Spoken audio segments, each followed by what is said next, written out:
Bonjour et bienvenue à cette capsule de formation sur le téléviseur numérique interactif Smart, toujours avec le système d'exploitation Android. Maintenant, nous allons voir ici les outils Smart.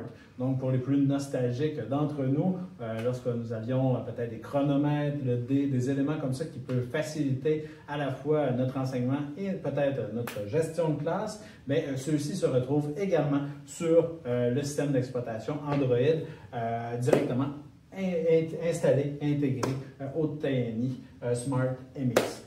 Donc, sans plus tarder, allons-y. On peut y accéder ici à partir du petit coffre à outils. Donc, deuxième icône là, située à partir de la droite.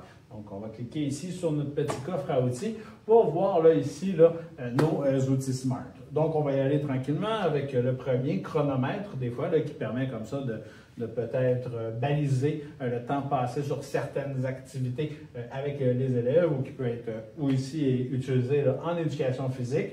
Lorsque vous regardez ici l'interface, bon, la première des choses, pour l'ensemble des outils, on est toujours capable de les agrandir. Okay? Donc, on est capable de les déplacer également. Si vous mettez votre doigt sur les 6 petits points là, situés en bas, vous allez pouvoir le déplacer à l'endroit où vous voulez d'accueil. Ceux-ci peuvent être également là, utilisés là, lorsque vous avez le tableau numérique, le tableau blanc d'ouvert. Donc, vous voyez que les outils là, vont arriver. Si vous voulez l'agrandir, c'est vraiment le coin inférieur droit là, qui va vous permettre, là, comme ça, là, toujours en utilisant votre doigt pour pouvoir l'agrandir pour que les élèves du fond de la classe puissent le voir. Donc, on a un chronomètre ici. Peut-être l'affichage n'est pas approprié, tout dépend du niveau ici des élèves que vous enseignez. Donc, vous pouvez aller comme ça, cliquer sur le petit trou d'engrenage situé dans le coin supérieur droit et vous allez avoir là, comme ça différents paramètres que vous allez pouvoir là, configurer. Donc, on va aller ici du côté de type. Donc, déjà, on voit le logiciel, on a l'analogique, le rectangle ou l'arrondi. Donc, si vous voulez, là, comme ça, là, avoir un affichage peut-être plus approprié pour des petits, ou du moins plus facile là, à voir là, du fond de la classe. Donc, vous voyez, on a notre chronomètre, on peut faire pause, le réinitialiser tout simplement. On va voir quelques autres paramètres. Donc, on peut changer la couleur ici de notre chronomètre, déterminer des sons, des alertes également. Si on a des tours à effectuer, donc combien de tours ont été effectués, également si on a besoin des centisecondes ou pas, peut être désactivé toujours dans les paramètres. Voici ce qui fait un peu le tour ici pour le chronomètre. On pourrait en activer plusieurs, ok? Donc si vous en avez besoin de plusieurs chronomètres. Coin supérieur gauche ici, si vous cliquez, vous allez avoir là, comme ça un autre chronomètre. Donc, on pourra avoir des chronomètres ici de couleurs différentes. Donc, on peut y voir là, quand même là, plusieurs applications là, pédagogiques là, ici, là, si on a besoin de chronométrer peut-être différentes équipes. Je reviens ici à mon accueil. Vous vous souvenez, on peut cliquer ici sur le bouton en plein centre du TNI. Je retourne à mon petit coffre d'outils. On a vu les chronomètres. Maintenant, on va voir les dés. Les dés, vous allez voir, qui est un outil quand même assez intéressant et polyvalent avec tout ce qu'on peut y faire. Encore là, je vais l'agrandir pour qu'on puisse bien le voir. Je vais le mettre en plein centre. Vous voyez, là, on est capable d'avoir quand même une bonne dimension ici. Donc, pour brasser les dés, tout simplement, là, on clique ici à gauche. Donc, vous voyez, là, un dé par défaut, c'est un dé à 6 faces. Puis, on a toujours le résultat également là, qui nous est inscrit là, en haut. Là. Ici, on n'est pas certain là, de ce qui est affiché. Possibilité également de réinitialiser le tout à l'extrême droite. Si vous cliquez, toutefois, en plein centre, vous allez voir que vous allez pouvoir, là, comme ça, activer plusieurs types de dés. Okay? Donc, vous pouvez, là, comme ça, avoir même un nombre grand de dés. Donc, vous avez des dés à 10 faces, 8 faces, 20 faces, 4 également. Donc, si je veux plusieurs dés, disons, à 6 faces, j'ai juste à cliquer sur le petit plus et on va avoir, là, comme ça, plusieurs dés à 6 faces. Donc, lorsque je vais avoir, je vais avoir 3 dés à 6 faces et on peut, là, comme ça, là, venir là, ajouter peut-être un dé à 10 faces au travers. Donc, vous voyez, là, ça peut être quand même intéressant. Puis, on est capable là, de revenir là, ici là, à peut-être seulement un dé de 6 faces. Encore là, on a des paramètres disponibles. Alors, on clique sur la roue d'engrenage. La première ici, le type de dé. Okay? Donc, oui, c'est le même endroit, c'est la même chose que si on sélectionnait ici. Mais on va voir qu'on est capable d'activer d'autres types de dés. Donc, si vous voulez avoir un dé classique là, avec les petits points dessus, il va falloir activer ici dans la liste. Là, vous voyez, PIPS D6. c'est de cette façon-là que vous allez l'avoir maintenant dans la liste d'afficher des types de dés. Même chose pour le dé de percentile. Okay? Donc, vous allez le voir là, comme ça. Donc, si je viens à type de dé, là, on va voir que j'ai maintenant le dé ici à 6 faces qui va s'afficher tel le dé traditionnel. Et maintenant, mon dé à 10 faces va s'afficher ici comme un dé de pourcentage. Donc, vous voyez, j'ai mon dé de pourcentage qui est un dé à 10 faces et celui également là, ici, là, plus traditionnel. Donc, si je roule, bien là, voilà. Ici, j'ai le résultat ici qui est 55. Oui, tout à fait. Donc, voilà, on est capable là, de revenir ici, là, tout simplement, à l'interface initiale et revenir également à nos paramètres. On peut également changer la couleur des dés si c'est ce qu'on veut. On peut y ajouter du son également. Et tout comme l'autre, on peut avoir là, comme ça là, différents types de dés. Donc, on pourrait là, avoir encore là, des dés de différentes couleurs. Voici pour ce qui est des dés. Voilà. Et oui, peut-être paramétrer ici. Donc, si vous regardez ici, on a ajouté la courbe normale de distribution. Donc, ce que le logiciel va faire, là, ici, c'est dans les paramètres, là, on peut paramétrer là, ici le graphique de courbe de distribution. C'est qu'il va lancer sans lancer de dés. Et vous arrivez là, ici là, avec des dés moyens, il y a une courbe de résultats ici qui est générée automatiquement. Donc, si on a besoin là, justement en statistique de montrer là, ces éléments-là, on va avoir là, ici une courbe là, avec des distributions normales avec les résultats et les occurrences. Donc, voici ce qui fait le tour pour les différents types de dés. Je poursuis toujours dans le coffre à outils. On a l'horloge, donc similaire ici au chronomètre. Dans le fond, ça se trouve être l'heure en temps réel. On peut avoir un affichage également de 24 heures. Je vais l'agrandir encore un petit peu ici. On a la possibilité d'arrêter le temps, hein, si on veut.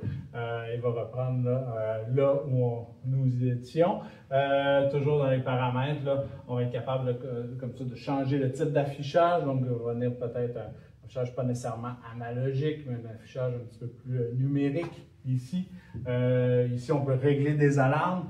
Dans le réglage d'alarme, il va falloir également définir la date, le jour également de cette alarme-là. Paramétrer l'heure. C'est un endroit aussi qu'on va pouvoir là, paramétrer l'affichage de l'heure du TNI. Définir fuseau horaire, si on veut des secondes, etc. Donc, ça reste là, quand même là, une application d'horloge assez traditionnelle, mais qui peut toujours là, être placé, là, si on a un élément de gestion du temps à effectuer, là, on peut le placer et comme ça, là, travailler à même notre tableau blanc et avoir là, quand même un repère là, si justement on n'a pas de repère temporel à l'intérieur de la classe. Je poursuis dans les derniers outils ici. Vous vous souvenez, on est capable d'ouvrir le petit tiroir ici. Donc, outils, le minuteur, même principe, un peu comme un chronomètre. C'est qu'ici, on va falloir déterminer ici, dans toujours la roue d'engrenage. Encore là, on est capable de changer le type, rectangle, arrondi.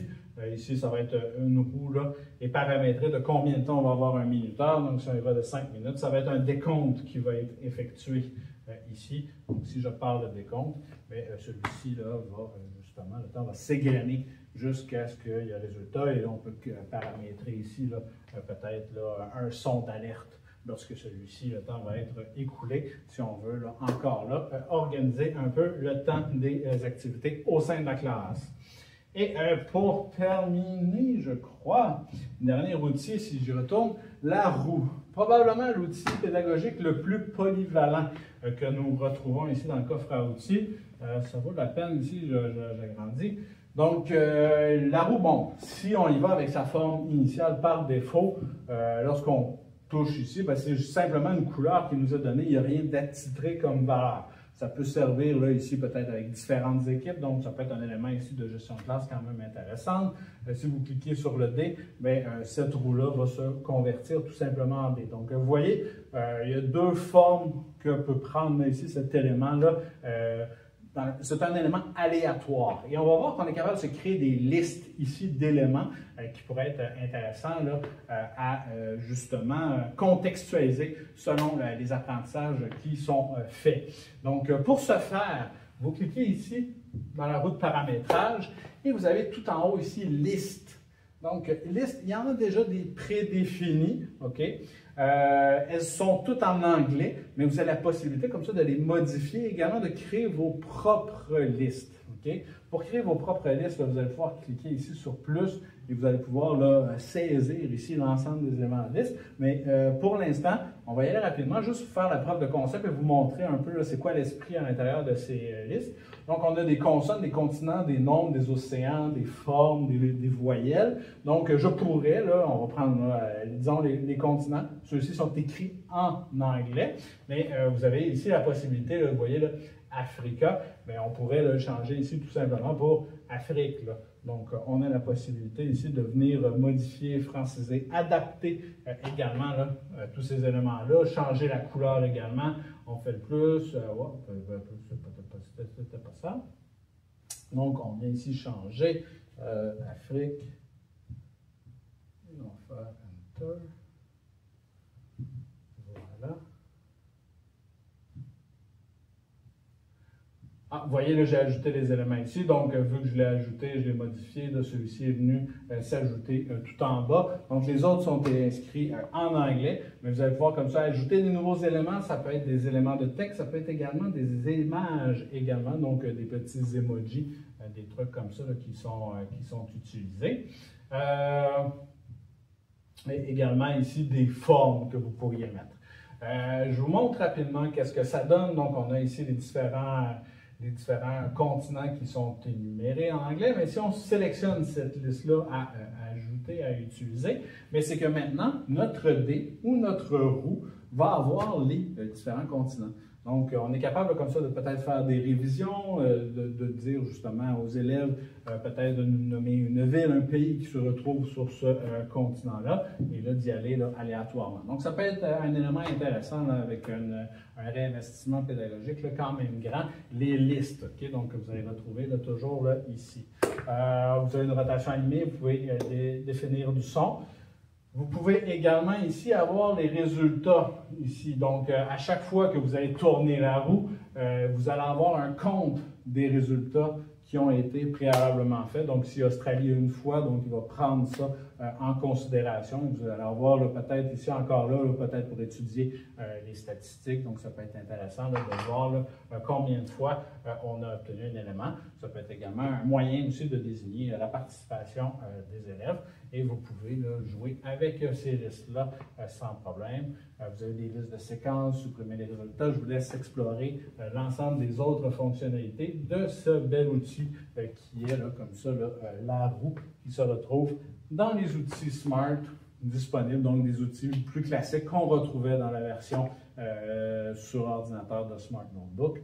Je vous remercie de votre écoute et je vous invite à aller regarder les autres capsules.